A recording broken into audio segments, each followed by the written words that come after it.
சில தினங்களுக்கு முன்பு வரை வரலாற்றில் இல்லாத அளவுக்கு உச்சத்தை எட்டிய ஆபரண தங்கம் விலை இப்போது தடாலடியாக சரிந்து வருகிறது. கடந்த 4 நாட்களாக பார்த்தால் சவரனுக்கு 2680 ரூபாய் வரை குறைந்திருப்பது நகை பிரியர்களை பெருமூச்சு விட வைத்திருக்கிறது. இந்த விலை குறைவுக்கு என்ன காரணம், இது இன்னும் தொடருமா என்பது குறித்து பார்க்கலாம். உலக அளவில் பாதுகாப்பான முதலீடாக பெருவாரியான மக்களால் பார்க்கப்படுவது தங்கம்தான். கையில 4 சவரன் தங்கம் இருந்தால் அவசர ஆபத்துக்கு வைக்கலாம், எடுக்கலாம் என்ற மனநிலையில் இருக்கும் மக்கள் அதனை ஒரு பாதுகாப்பான முதலீடாகவும் பார்க்கின்றனர். இதனாலேயே எந்த அளவுக்கு விலை உயர்வு இருந்தாலும் அதன் மீதான ஈர்ப்பு குறைவதில்லை. இந்த நிலையில்தான் தினம்தோறும் உயர்ந்து வந்த தங்கம் விலை கடந்த 3ஆம் தேதி புது உச்சத்தை தொட்டது. அதன்படி ஒரு சவரன் 68,480 ரூபாய்க்கு விற்பனையாகி பலருக்கும் அதிர்ச்சி கொடுத்தது.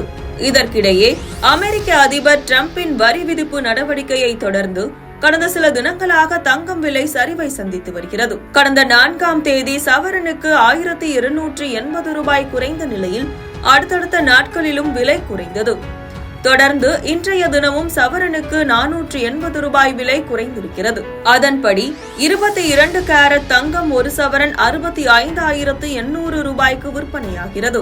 கடந்த 4 நாட்களாக என்று பார்த்தால் சவரனுக்கு 2,680 ரூபாய் வரை குறைந்துள்ளது. அமெரிக்க அதிபர் டிரம்பின் வரி விதிப்பு நடவடிக்கையை தொடர்ந்து தங்கம் மீதான முதலீடு குறைந்திருப்பதால் விலையும் குறைந்து வருகிறது.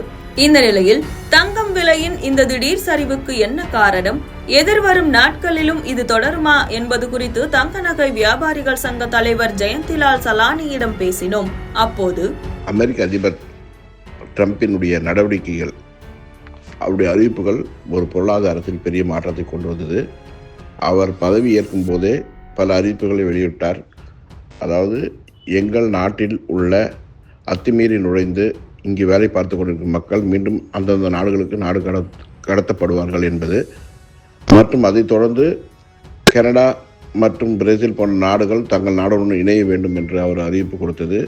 3வதாக காசா எங்களுக்கே சொந்தம், அதை நாங்கள் ஆக்கிரமித்துக் கொள்வோம், அங்குள்ள மக்கள் எகிப்து அல்லது சிரியாவிற்கு குடிபெயர வேண்டும் என்று எல்லாம் அறிவித்தினார்கள். இப்படி போன்ற அறிவிப்புகள் பெரிய ஒரு தாக்கத்தை ஏற்படுத்தி உலக பொருளாதாரத்தில். காரணம், இது மாதிரியான ஒரு நிலைமை ஏற்பட்டால் நிச்சயமாக உலக பொருளாதாரத்தில் ஒரு மந்தமான சூழ்நிலை ஏற்படும். அப்படி ஒரு சூழ்நிலை ஏற்பட்டால் தங்கம் விலை மிக அபரிதமாக உயரும் என்பது தெரிந்த விஷயம். அதனால் தொடர்ந்து பெருமளவில் தங்கத்தின் மீது முதலீடுகள் குவிந்து வந்த சூழ்நிலையில் திடீரென்று ஒரு அறிவிப்பு, எங்கள் நாட்டிலிருந்து இறக்குமதி செய்யப்படும் பொருட்களுக்கு நாங்கள் பெருமளவில் வரி விதிப்போம். காரணம், நாங்கள் ஏற்றுமதி செய்யப்படும் பொருட்களுக்கு நீங்கள் பெருமளவில் வரி விதிக்கிறீர்கள், அதனால் நாங்களும் அதை போன்றவே செய்ய வேண்டும் என்று அவர்கள் அறிவித்தார்கள். அதாவது பரஸ்பர வரி விதிப்பு முறை கடைபிடிக்கப்பட்டது. ஏறக்குறைய 110 நாடுகளுக்கு அது மாதிரியான ஒரு விஷயத்தை அவர் கொண்டு வந்தவுடனே எல்லா நாடுகளும் பெரிய அதிர்ச்சிக்குள்ளாக்கியது. குறிப்பாக சைனா, ரஷ்யா போன்ற நாடுகளுக்கு பெரிய அதிர்வு, அதே போன்று ஐரோப்பிய நாடுகளுக்கும் பெரிய ஒரு அதிர்வை ஏற்படுத்தி கொடுத்தார். இது பெருமளவில் ஒரு பெரிய ஒரு பொருளாதாரத்தில் தாக்கத்தை ஏற்படுத்தியது. அதன் காரணமாக பெருமளவில் தங்கம் விலை கூடியது. ஆனால் திடீரென்று அவர் 2 நாட்களுக்கு முன்பாக இந்த அறிவிப்புகள் 90 நாட்களுக்கு நாங்கள் நிறுத்தி வைக்கிறோம், 90 நாட்களுக்குள் நீங்கள் மாற்றிக்கொள்ள வேண்டும் என்று அவர் அறிவுறுத்தியுள்ளார். இது போன்ற நடவடிக்கைகள் தொடர்ந்து தங்கம் விலை மீண்டும் சரிய தொடங்கியதற்கு ஒரு காரணம். கடந்த 2-3 நாட்களாகவே பார்த்தீங்கன்னா தொடர்ந்து தங்கம் விலை சிறிதாக குறைந்து ஏறக்குறைய 3000 ரூபாய் அளவுக்கு தங்க விலை சரிந்துள்ளது. இருப்பினும் இந்த வருடத்தில் 100 நாட்களில் மட்டும் பார்த்தீங்கன்னா தங்கம் விலை ஏறக்குறைய ஒரு சவரனுக்கு 12,000 ரூபாய் உயர்ந்துள்ளது. அதில் மீண்டும் 3,000 ரூபாய் குறைஞ்சிருக்கு.